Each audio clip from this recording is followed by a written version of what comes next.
जय माता दी। आज नवरात्रि का तीसरा दिन है और इस दिन विशेष रूप से शक्ति, साहस और विजय प्राप्ति के लिए माता की पूजा की जाती है और तीसरे दिन के अध्याय का पाठ किया जाता है। इस दिन देवी की उपासना से व्यक्ति को मानसिक और शारीरिक बल मिलता है। जीवन में आने वाली कठिनाइयों का सामना करने की शक्ति प्राप्त होती है। यह दिन विशेष रूप से उन व्यक्तियों के लिए है जो अपने जीवन में बड़ी परिवर्तन और चुनौतियों का सामना कर रहे हैं। इसलिए ऐसे भक्तों को आज के दिन विशेष रूप से श्री दुर्गा सप्तशती का चौथा अध्याय अवश्य ही सुनना चाहिए। आज सुनिए श्री दुर्गा सप्तशती का चौथा अध्याय। महर्षि मेधा बोले, देवी ने जब पराक्रमी दुरात्मा महिषासुर को मार गिराया और असुरों की सेना को मार दिया, तब इंद्रादि समस्त देवता अपने सर तथा शरीर को झुकाकर भगवती की स्तुति करने लगे। जिस देवी ने अपनी शक्ति से ये जगत व्याप्त किया है और जो संपूर्ण देवताओं तथा महर्षियों की पूजनीय है, उस अंबिका को हम भक्ति पूर्वक नमस्कार करते हैं। वे हम सबका कल्याण करें। जिस अतुल प्रभाव और बल का वर्णन भगवान विष्णु, शंकर और ब्रह्मा जी भी नहीं कर सके, वही चंडिका देवी इस संपूर्ण जगत का पालन करे और अशुभ भय का नाश करे। पुण्यात्माओं के घरों में तुम स्वयं लक्ष्मी रूप हो और पापियों के घरों में तुम अलक्ष्मी रूप हो और सतकुल में उत्पन्न होने वालों के लिए तुम लज्जा रूप होकर उनके घरों में निवास करती हो। हम दुर्गा भगवती को नमस्कार करते हैं। हे देवी, इस विश्व का पालन करो। हे देवी, हम तुम्हारे अचिंत्य रूप का किस प्रकार वर्णन करें। असुरों का नाश करने वाले भारी पराक्रम तथा समस्त देवताओं और दैत्यों के विषय में जो तुम्हारे पवित्र चरित्र हैं, उनका हम किस प्रकार वर्णन करें। हे देवी, त्रिगुणात्मिका होने पर भी तुम संपूर्ण जगत की उत्पत्ति का कारण हो। हे देवी, भगवान विष्णु, शंकर आदि किसी भी देवता ने तुम्हारा पार नहीं पाया है। तुम सबकी आश्रय हो। ये संपूर्ण जगत तुम्हारा ही अंश रूप है, क्योंकि तुम सबकी आदि भूत प्रकृति हो। हे देवी, तुम्हारे जिस नाम के उच्चारण से संपूर्ण यज्ञों में सब देवता तृप्ति लाभ करते हैं, वे स्वाहा तुम ही हो।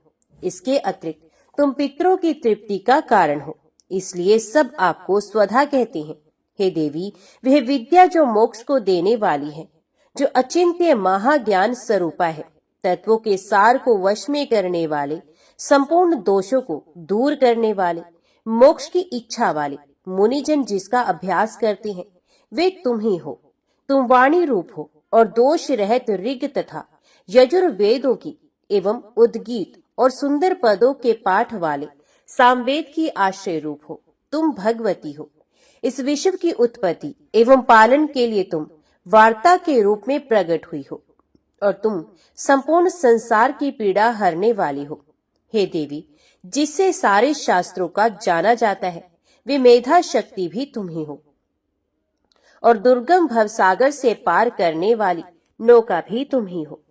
लक्ष्मी रूप से विष्णु भगवान के हृदय में निवास करने वाली और भगवान महादेव द्वारा सम्मानित देवी गौरी तुम ही हो। मंद मुस्कान वाले निर्मल पूर्ण चंद्रमा बिंब के समान और उत्तम स्वर्ण की मनोहर कांति से कमनीय तुम्हारे मुख को देखकर भी महिषासुर क्रोध में भर गया। ये बड़े आश्चर्य की बात है। और हे देवी, तुम्हारा यही मुख जब क्रोध से भर गया तो उदय काल के चंद्रमा की भांति लाल हो गया और तनी हुई भौहों के कारण विकराल रूप हो गया। उसे देखकर भी महिषासुर के शीघ्र प्राण नहीं निकल गए। ये बड़े आश्चर्य की बात है।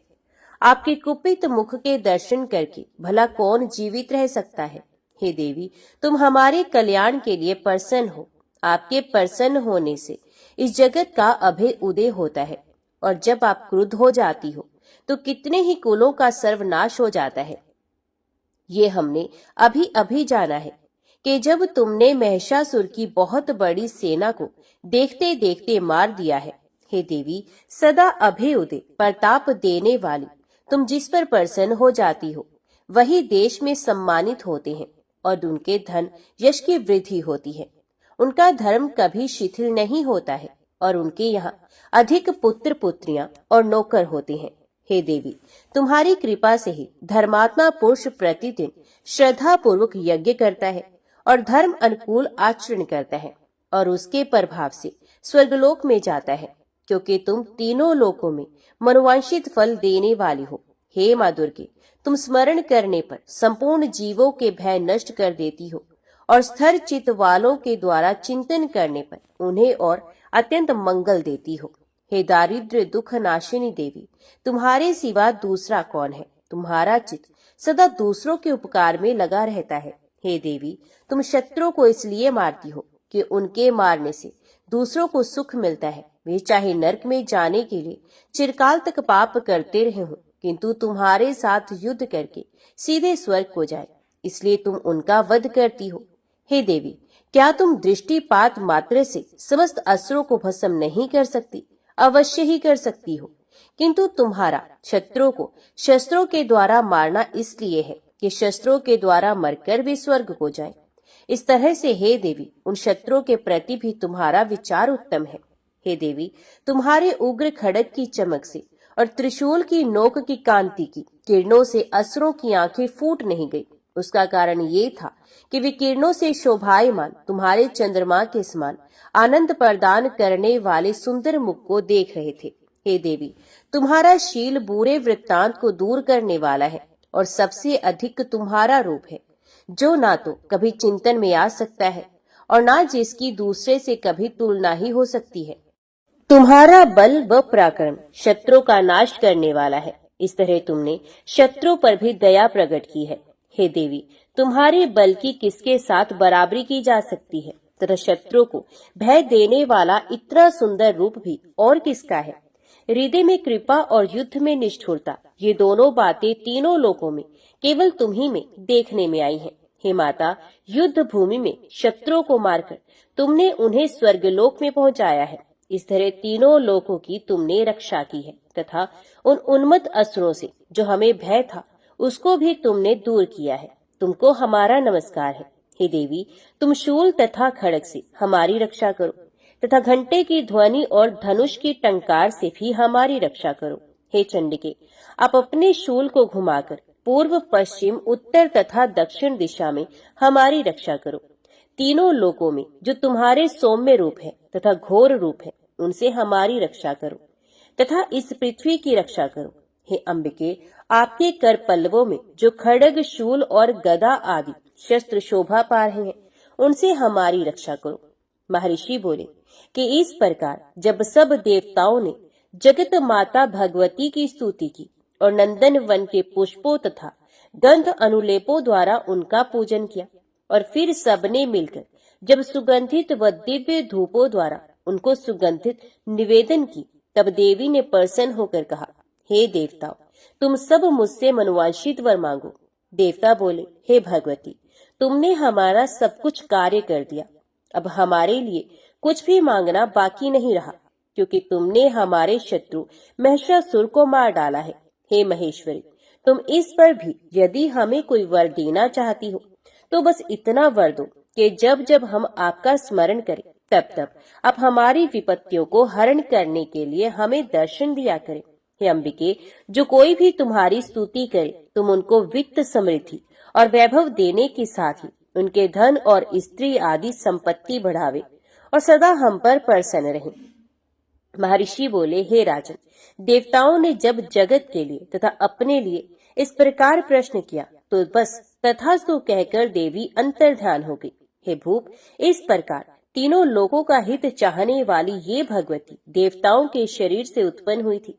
वे सारा वृतांत मैंने तुझसे कह दिया है और इसके पश्चात दुष्ट असुरों तथा शुंभ निशुंभ का वध करने और सब लोगों की रक्षा करने के लिए जिस प्रकार गौरी देवी के शरीर से उत्पन्न हुई थी, वे सारा वृतांत मैं यथावत वर्णन करता हूँ।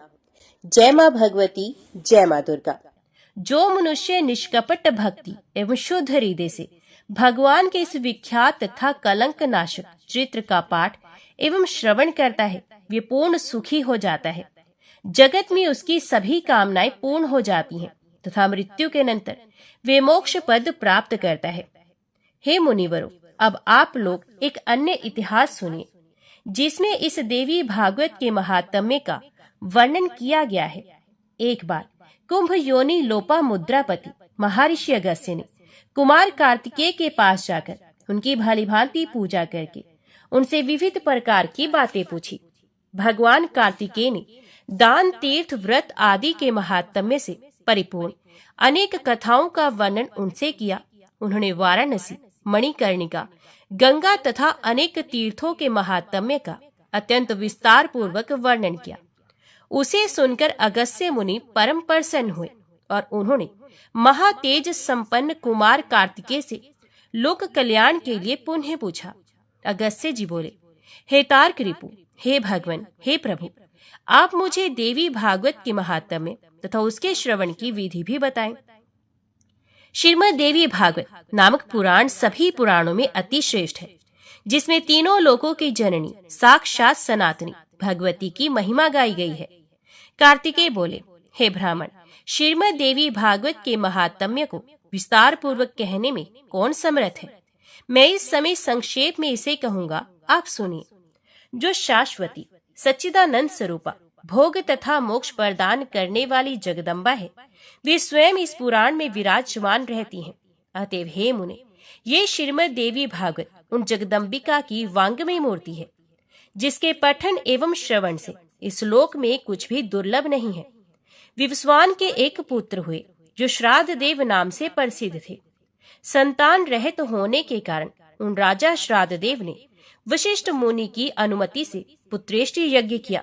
तत्पश्चात मनु श्राद्ध देव की भार्या श्रद्धा ने यज्ञ के होता से प्रार्थना की कि हे ब्राह्मण, आप कोई ऐसा उपाय करें जिससे मुझे कन्या की प्राप्ति हो। अतएव होता ने मन में कन्या प्राप्ति का संकल्प करते हुए आहुति डाली और इसके विपरीत भाव के फलस्वरूप एक कन्या उत्पन्न हुई, जिसका नाम ईला रखा गया।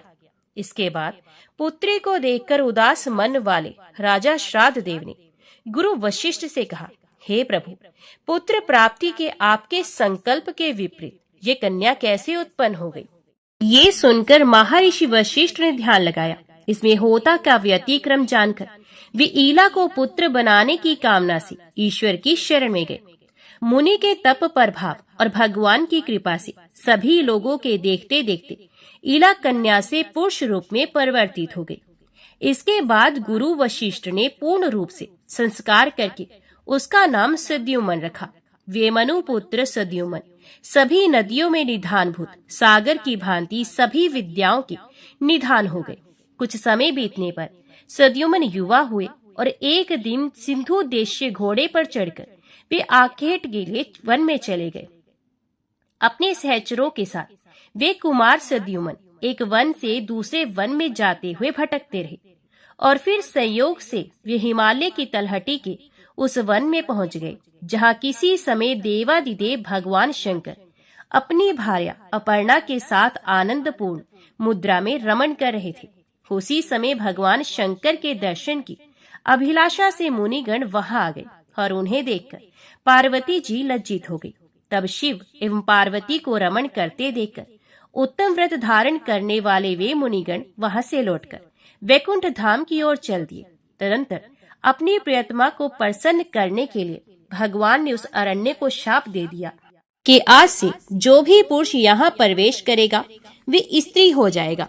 तभी से पुरुषों ने उस वन में जाना त्याग दिया था और संयोगवश वहां पहुंचते ही सद्युमन एक लावण्यमयी स्त्री के रूप में परिवर्तित हो गए। अपने सभी अनुचरों को पुरुष से स्त्री तथा घोड़ों को घोड़ियों से रूपांतरित हुआ देखकर सद्युमन आश्चर्यचकित हो गए। अब वह रूपवती तरुणी वन वन में विचरण करने लगी। एक बार वह बुद्ध के आश्रम के समीप पहुंची। स्थूल तथा उन्नत स्तनों वाली, बिंब फल के समान लाल होठों वाली, कुंद फूल के समान श्वेत दांतों वाली, सुंदर मुख तथा कमल के समान नैनों वाली उस सर्वांग सुंदरी तरुणी को देखकर कामदेव के बाणों से बिंधे हुए अंगों वाले भगवान बुद्ध उस पर मोहित हो गए। वे सुंदर भौहों वाली युक्ति भी चंद्रपुत्र कुमार बुद्ध पर आसक्त हो गई और बुद्ध के साथ रमण करती हुई उनके आश्रम में रहने लगी। हे महर्षि अगस्त्य, कुछ समय बाद बुद्ध ने उस तरुण से पूर्वा नामक पुत्र को उत्पन्न किया। इस प्रकार बुद्ध के आश्रम में रहते हुए कई वर्ष बीत जाने पर किसी समय उसे अपने पूर्व वृत्तांत का स्मरण हो आया और वे दुखित होकर आश्रम से चली गई। इसके बाद गुरु वशिष्ठ के आश्रम में पहुंचकर उन्हें प्रणाम किया और सारा वृत्तांत कहकर पुष्टव की कामना करती हुई वे उनके शरणागत हो गए। इस प्रकार सभी बातों को जानकर वशिष्ठ जी कैलाश पर्वत पर जाकर विधि विधान से भगवान शंकर की पूजा करके परम भक्ति से उनकी स्तुति करने लगे। वशिष्ठ जी बोले, शिव, शंकर, कपर्दी, गिरजा के अर्धांग एवं चंद्रमौली को बार बार नमस्कार है। मृड, सुखदाता, कैलाशवासी, नीलकंठ, भक्तों को भोग तथा मोक्ष प्रदान करने वाले आपको नमस्कार है। शिव, शिव स्वरूप, शरणागत भयहारी, वृषभ वाहन, शरणदाता परमात्मा को नमस्कार है। सृजन, पालन तथा संहार के समय ब्रह्मा, विष्णु तथा महेश रूपधारी देवादिदेव, वरदायक तथा त्रिपुरारी को मेरा नमस्कार है। यज्ञ रूप तथा याजकों के फलदाता को बार बार नमस्कार है। आप गंगाधर, सूर्य, चंद्र, अग्नि स्वरूप त्रिनेत्र को मेरा नमस्कार है। इस प्रकार मुनि वशिष्ठ के द्वारा स्तुति किए जाने पर करोड़ों सूर्य सदृश प्रभा से युक्त एवं भगवती पार्वती के साथ नंदी पर आरूढ़ वे जगतपति भगवान शंकर प्रकट हो गए। चांदी के पर्वत के समान प्रभा वाले त्रिनेत्रधारी भगवान चंद्रशेखर शरण में आए हुए मुनि श्रेष्ठ वशिष्ठ से अत्यंत प्रसन्न होकर बोले। श्री भगवान ने कहा, हे विप्र, आपके मन में जो भी इच्छा हो वे वर मांगिए। उनके इस प्रकार कहने पर गुरु वशिष्ठ ने प्रणाम करके ईला के पुष्टव की प्राप्ति के लिए उनसे प्रार्थना की। इसके बाद प्रसन्न होकर शंकर जी ने मुनिश्रेष्ठ वशिष्ठ से कहा कि 1 मास तक वे पुरुष रूप में तथा 1 मास तक नारी रूप में रहेगी। इस प्रकार शिवजी से वर प्राप्त करके महर्षि वशिष्ठ ने वर प्रदान करने के लिए सदा उत्सुक रहने वाली जगदम्बिका पार्वती को प्रणाम किया। करोड़ों चंद्रमा की कला कांति से युक्त तथा सुंदर मुस्कान वाली भगवती सम्यक पूजा करके सदा के लिए ईला की पुष्टव प्राप्ति की कामना से वशिष्ठ जी श्रद्धा पूर्वक उनकी स्तुति करने लगे। हे देवी, हे महादेवी, हे भक्तों पर कृपा करने वाली भगवती, आपकी जय हो। हे समस्त देवों की आराध्य स्वरूपा और अनंत गुणों की आगार, आपकी जय हो। हे देवेश्वरी, हे शरणागत वत्सले, आपको बार बार नमस्कार है। हे दुख हारिणी, हे दुष्ट दानवों का नाश करने वाली भगवती, आपकी जय हो। हे भक्ति से प्राप्त होने वाली भगवती, हे महामाये, हे जगदम्बिके, हे भव सागर से पार उतारने के लिए नौका स्वरूप चरण कमल वाली, आपको नमस्कार है। आपके चरण कमलों की सेवा से ब्रह्मा, विष्णु तथा महेश आदि देवता विश्व के सृजन, पालन तथा संहार हेतु सामर्थ्य प्राप्त करते हैं। पुरुषार्थ चतुष्टय, धर्म, अर्थ, काम तथा मोक्ष प्रदान करने वाली हे देवेश्वरी, आप प्रसन्न हो। हे देवी, आपकी स्तुति करने में भला कौन समर्थ है, अतः मैं आपको केवल प्रणाम कर रहा हूँ। महर्षि वशिष्ठ जी द्वारा इस प्रकार भक्ति भाव से स्तुति किए जाने पर नारायणी पराम्बा दुर्गा भगवती तत्काल प्रसन्न हो गई। तदंतर भक्त जनों का दुख दूर करने वाली महादेवी ने मुनि वशिष्ठ से कहा, हे मुनिश्रेष्ठ, आप सद्युमन के घर जाकर भक्ति पूर्वक मेरी पूजा करें। हे द्विश्रेष्ठ, सद्युमन को 9 दिनों में मुझे प्रसन्नता प्रदान करने वाला श्रीमद् देवी भागवत पुराण का प्रेम पूर्वक श्रवण कराइए। उसके श्रवण मात्र से उसे सर्वदा के लिए पुरुषत्व की प्राप्ति हो जाएगी। ऐसा कहकर भगवती पार्वती तथा भगवान शंकर अंतर्ध्यान हो गए। इसके पश्चात वशिष्ठ जी उस दिशा को नमस्कार कर अपने आश्रम को लौटाए और सद्युमन को बुलाकर उन्होंने देवी की आराधना करने के लिए उन्हें आदेश दिया। आश्विन मास के शुक्ल पक्ष में जगदम्बा की विधिवत पूजा करके वशिष्ठ जी ने राजा को नवरात्र विधान के अनुसार श्रीमद् देवी भागवत पुराण सुनाया। इस प्रकार अमृत स्वरूप श्रीमद् देवी भागवत पुराण को भक्ति पूर्वक सुनकर और गुरु वशिष्ठ का पूजन वंदन करके सद्युमन ने सदा के लिए पुरुषत्व प्राप्त कर लिया। महर्षि वशिष्ठ ने सद्युमन का राज्याभिषेक किया और वे प्रजाओं को प्रसन्न रखते हुए धर्म पूर्वक भूमंडल पर शासन करने लगे। सद्युमन ने अत्यंत श्रेष्ठ दक्षिणा वाले भांति भांति के यज्ञ किए और अंत में पुत्रों को राज्य का शासन सौंपकर वे देवी लोक को प्राप्त हुए। हे विप्रो, इस प्रकार मैंने आप लोगों को इतिहास सहित देवी महात्म्य बता दिया। यदि कोई मनुष्य सद्भक्ति के साथ इसे पढ़ता अथवा सुनता है तो वे देवी की कृपा से इस लोक में संपूर्ण कामनाओं की प्राप्ति करके अंत में देवी के परम सत्य स्वरूप सालोक्य को प्राप्त कर लेता है। इस अलौकिक एवं विचित्र कथा को सुनकर पुनः सुनने की इच्छा वाले अगस्त्य जी ने बड़ी विनम्रता पूर्वक भगवान कार्तिकेय से कहा, हे देव सेनापति, हे देव, मैंने ये विचित्र कथा सुन ली। अब आप श्रीमद् देवी भागवत का दूसरा महात्म्य मुझे बताएं। कार्तिकेय जी बोले, हे मित्र वरुण से प्रकट होने वाले मुनि, अब आप ये कथा सुने जिसके एक अंश में भगवान की महिमा कही गई हो, धर्म का विशद वर्णन किया गया हो और गायत्री का प्रसंग आरंभ करके उसकी महिमा दर्शाई गई हो। उसे भागवत के रूप में जाना जाता है। ये पुराण देवी भगवती के महात्म्य से परिपूर्ण होने के कारण देवी भागवत कहा जाता है। वे परा भगवती ब्रह्मा, विष्णु और महेश की आराध्या है। ऋतवाक नाम से विख्यात एक महान बुद्धि संपन्न मुनि थे। रेवती नक्षत्र के अंतिम भाग गांडोत योग में उनके यहाँ समय अनुसार एक पुत्र उत्पन्न हुआ। उन्होंने उस पुत्र की जात कर्म आदि क्रियाएं तथा चूड़ाकरण एवं उपनयन आदि संस्कार भी विधि पूर्वक संपन्न किए। महात्मा ऋतवात के यहाँ जब से वे पुत्र उत्पन्न हुआ, उसी समय से वे शोक तथा रोग से ग्रस्त रहने लगे और क्रोध एवं लोभ ने उन्हें घेर लिया। उस बालक की माता भी अनेक रोगों से ग्रसित होकर नित्य शोकाकुल और अति दुखी रहने लगी। मुनि ऋतवाक अत्यंत दुखी और चिंतित होकर सोचने लगे कि ऐसा क्या कारण है कि मेरे ये अत्यंत दुर्मति पुत्र उत्पन्न हुआ। तरुणावस्था को प्राप्त होने पर उसने किसी मुनि पुत्र की पत्नी का बलपूर्वक हरण कर लिया। वे दुर्बुद्धि अपने माता पिता की शिक्षाओं पर कभी भी ध्यान नहीं देता था। तदंतर अत्यंत दुखित मन वाले ऋतवाक ने ये कहा कि मनुष्यों के लिए पुत्रहीन रह जाना अच्छा है, किंतु कुपुत्र की प्राप्ति कभी भी ठीक नहीं। कुपुत्र स्वर्ग में गए हुए पितरों को भी नरक में गिरा देता है। वे जब तक जीवित रहता है तब तक माता पिता को केवल कष्ट ही देता है। अतएव माता पिता को कष्ट पहुंचाने वाले पापी कुपुत्र के जन्म को धिक्कार है। ऐसा पुत्र मित्रों को ना तो उपकार कर सकता है, न शत्रु का उपकार कर सकता है। संसार में वे मानव धन्य है जिनके घर में परोपकार परायण तथा माता पिता को सुख देने वाला पुत्र हुआ करता है। कुपुत्र से कुल नष्ट हो जाता है, कुपुत्र से यश नष्ट होता है और कुपुत्र से लौकिक तथा पारलौकिक दोनों जगत में दुख तथा नारकीय यातनाएं भोगनी पड़ती हैं। कुपुत्र से वंश नष्ट होता है, दुष्ट पत्नी से जीवन नष्ट होता है, विकृत भोजन से दिन व्यर्थ चला जाता है और दुरात्मा मित्र से सुख कहाँ से मिल सकता है।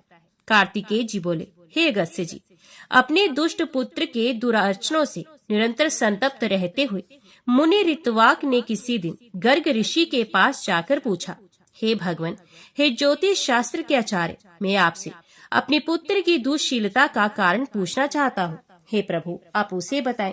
गुरु की निरंतर सेवा करते हुए मैंने विधि पूर्वक वेदाध्ययन किया और ब्रह्मचर्य व्रत पूर्ण करके विधि विधान के साथ विवाह किया। अपनी भार्या के साथ मैंने गृहस्थ धर्म का सदैव यथोचित पालन किया और विधि पूर्वक पंच यज्ञ का अनुष्ठान किया।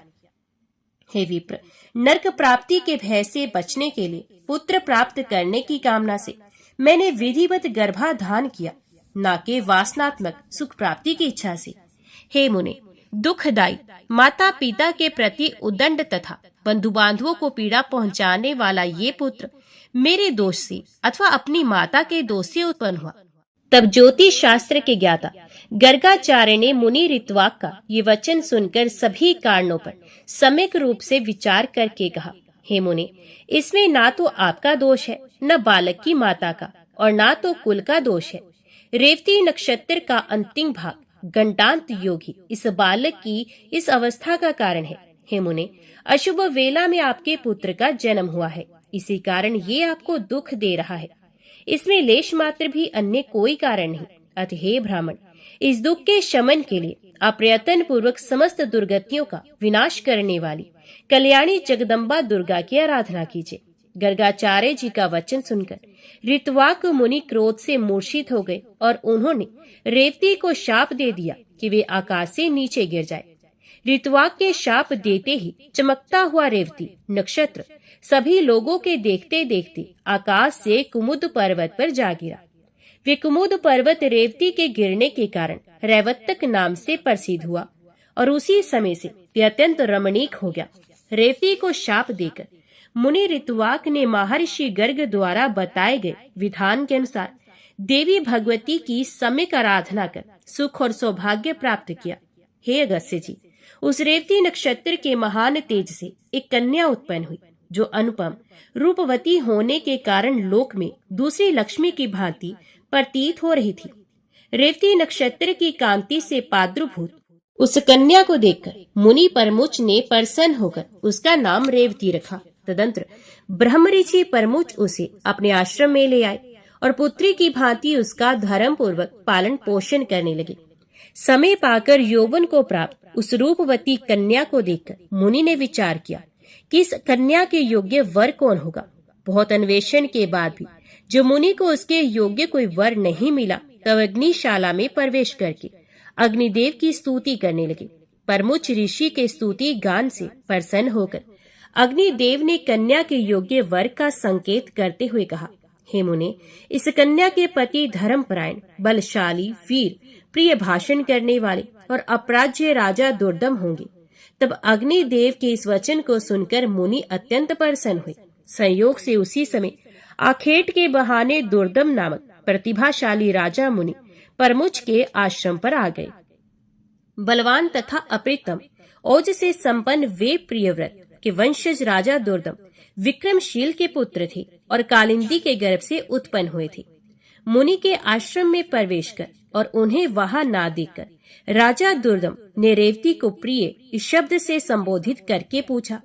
राजा बोले, हे प्रिय, महर्षि भगवान प्रमुच इस आश्रम से कहाँ गए हैं? हे कल्याणी, मुझे सच सच बताओ, मैं उनके चरणों का दर्शन करना चाहता हूँ। कन्या बोली, हे महाराज, महामुनि अग्निशाला में गए हैं। राजा भी ये वचन सुनकर शीघ्रता पूर्वक आश्रम से बाहर निकल आए। इसके बाद परमुच मुनि ने राज लक्षण संपन्न एवं विनयत वनत राजा दुर्दम को अग्निशाला के द्वार पर स्थित देखा। मुनि को देखकर राजा ने प्रणाम किया और तदंतर मुनि परमुच ने शिष्य से कहा, हे गौतम, ये राजा अर्घ्य पाने के योग्य है, अतः शीघ्र ही इनके लिए अर्घ्य ले आओ। बहुत दिन के बाद ये पधारे हुए हैं और विशेष रूप से ये हमारे जमाता है। ऐसा कहकर मुनि ने राजा को अर्घ्य प्रदान किया। राजा ने भी विचार करते हुए उसे ग्रहण किया। तत्पश्चात राजा की अर्घ्य ग्रहण करके आसन पर बैठ जाने के उपरांत मुनि परमुच ने उन्हें आशीर्वचनों से अभिनंदित करके उनका कुशल क्षेम पूछा। हे राजन, आप स्वस्थ तो हैं? आपकी सेना, कोष, बंधु बांधव, सेवकगण, सचिव, नगर, देश आदि की सर्वविध कुशलता तो है। हे नरेश, आपकी भार्या तो यहीं विद्यमान है और वे सकुशल है, अतएव मैं उसकी कुशलता नहीं पूछूंगा। आप अपनी अन्य स्त्रियों का कुशल क्षेम बताइए। राजा बोले, हे भगवान, आपके कृपा प्रभाव से मेरी सर्वविध कुशलता है। हे ब्राह्मण, अब मेरी ये जिज्ञासा है कि मेरी कौन सी भार्या यहाँ है?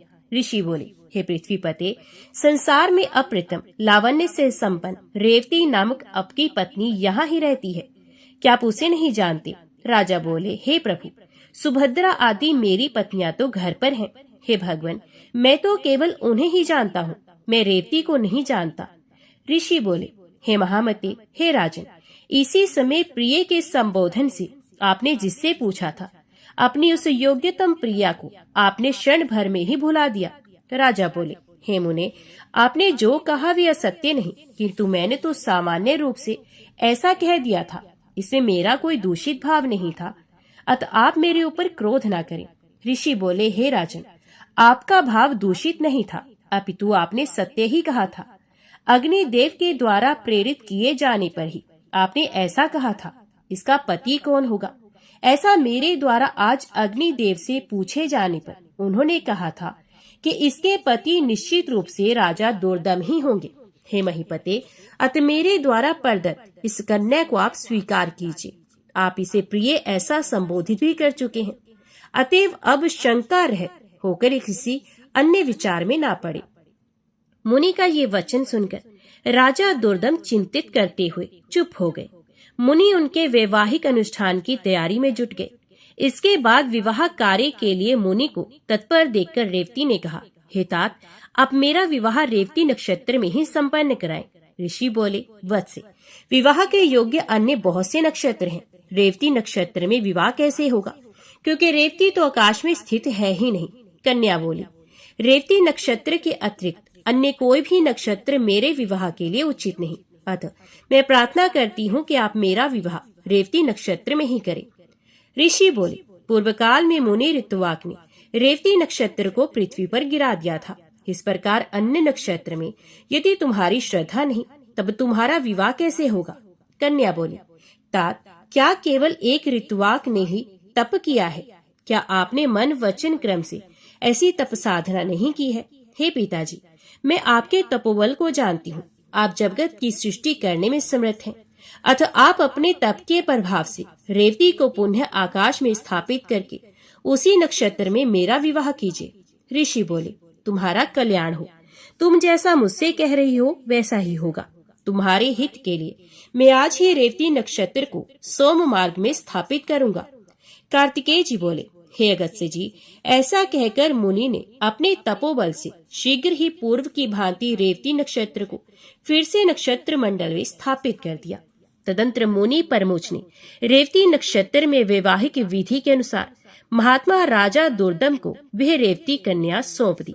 इस प्रकार कन्या का विवाह कर देने के उपरांत मुनि ने राजा से कहा, हे वीर, तुम्हारी क्या अभिलाषा है, मुझे बताओ, मैं उसे पूरी करूंगा।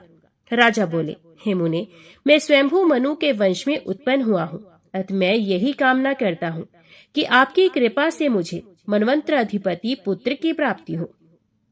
मुनि बोले, यदि आपकी यह अभिलाषा है तो आप देवी भगवती की आराधना कीजिए। ऐसा करने पर आपका पुत्र मनु अवश्य ही मनवंतर अधिपति होगा। श्रीमद् देवी भागवत जो पंचम पुराण के रूप में विख्यात है, उसका 5 बार श्रवण करने के उपरांत आपको मनुवांशित पुत्र प्राप्त होगा। रेवती के गर्भ से उत्पन्न रैवत नाम वाला 5वां मनु वेद वेता, शास्त्रों के तत्वों को जानने वाला, धर्मपरायण तथा अपराज्य होगा। मुनि परमुच के इस प्रकार कहने पर प्रसन्न होकर प्रतिभा संपन्न राजा दुर्दम ने मुनि को प्रणाम किया और वे भार्या रेवती के साथ अपने नगर को चले गए। महामती, राजा दुर्दम ने अपने पिता पितामह से प्राप्त राज्य पर शासन किया और उस धर्मात्मा ने औरस पुत्रों की भांति अपनी प्रजाओं का पालन किया। एक बार उनके यहाँ महात्मा लोमश ऋषि पधारे। राजा दुर्दम ने उन्हें प्रणाम किया और उनका विधिवत पूजन कर दोनों हाथ जोड़कर कहा, हे भगवान, हे मुने, यदि आप कृपा करें तो मैं पुत्र प्राप्ति की कामना से आप से देवी भागवत नामक पुराण सुनना चाहता हूँ। राजा का ये वचन सुनकर लोमश मुनि प्रसन्न हो गए और बोले, हे राजन, आप धन्य हैं, क्योंकि तीनों लोगों की जननी देवी भगवती में आपकी ऐसी भक्ति हो गई है। देव दानव तथा मानव की आराध्या परा भगवती जगदम्बा में यदि आपकी भक्ति उत्पन्न हुई है तो आपकी कार्य सिद्धि अवश्य होगी। अतएव हे राजन, मैं आपको श्रीमद् देवी भागवत सुनाऊंगा, जिसके सुनने मात्र से कुछ भी दुष्प्राप्य नहीं होता। हे ब्राह्मण, ऐसा कहकर मुनि ने किसी शुभ दिन में कथा का आरंभ किया। अपनी पत्नी के साथ राजा ने 5 बार श्रीमद् देवी भागवत पुराण का विधिवत श्रवण किया। कथा समाप्ति के दिन धर्मिष्ठ राजा दुर्दम ने अत्यंत प्रसन्नता पूर्वक श्रीमद् देवी भागवत पुराण तथा लोमश मुनि की पूजा की। राजा ने नवार्ण मंत्र से हवन करके कुमारी कन्याओं को भोजन कराया और सप्तनिक ब्राह्मणों को प्रभूत दक्षिणा दान द्वारा संतुष्ट किया। कुछ समय बीत जाने पर भगवती की कृपा से उस रानी रेवती ने लोक कल्याणकारी गर्भ धारण किया। इसके बाद जब समस्त ग्रह नक्षत्र अपने अपने अनुकूल स्थानों पर थे और सभी मांगलिक कृत्य संपन्न हो गए थे, ऐसे शुभ समय में रेवती ने पुत्र को जन्म दिया। पुत्र के जन्म का समाचार सुनकर राजा दुर्दम अत्यंत प्रसन्न हुए और उन्होंने स्नान करके स्वर्ण कलश के जल से पुत्र का जात कर्म आदि संस्कार संपन्न किया। तदंतर राजा ने विधि पूर्वक दान देकर ब्राह्मणों को संतुष्ट किया। समय पर पुत्र का उपनयन संस्कार करके राजा ने अपने पुत्रों को अंगों सहित वेदों का अध्ययन कराया। इस प्रकार राजा का वह रैवत नामक तेजस्वी पुत्र समग्र विद्याओं का निधान, धर्मपरायण, अस्त्र विशारदों में श्रेष्ठ, धर्म का वक्ता तथा धर्म का पालन करता हो गया। इसके बाद ब्रह्मा जी ने रैवत को मनु के पद पर नियुक्त किया और वे श्रीमान मनवंतर अधिपति के रूप में धर्म पूर्वक पृथ्वी पर शासन करने लगे। इस प्रकार मैंने देवी भागवती के इस प्रभाव का संक्षिप्त रूप से वर्णन कर दिया। इस श्रीमद् देवी भागवत पुराण के महात्म्य का विस्तार पूर्वक वर्णन करने में कौन समर्थ है? हे ब्राह्मणों, इस प्रकार श्रीमद् देवी भागवत का महात्म्य तथा उसकी विधि सुनकर और कुमार कार्तिकेय की पूजा कर अगस्त्य से अपने आश्रम पर चले गए। हे विप्रो, मैंने आप लोगों के समक्ष श्रीमद् देवी भागवत का ये महात्म्य कह दिया। जो मनुष्य श्रद्धा पूर्वक इसका श्रवण तथा पाठ करता है, वे इस लोक में संपूर्ण भोगों का सुख प्राप्त करके अंत में मोक्ष प्राप्त करता है। जय मां भगवती, जय मां दुर्गा।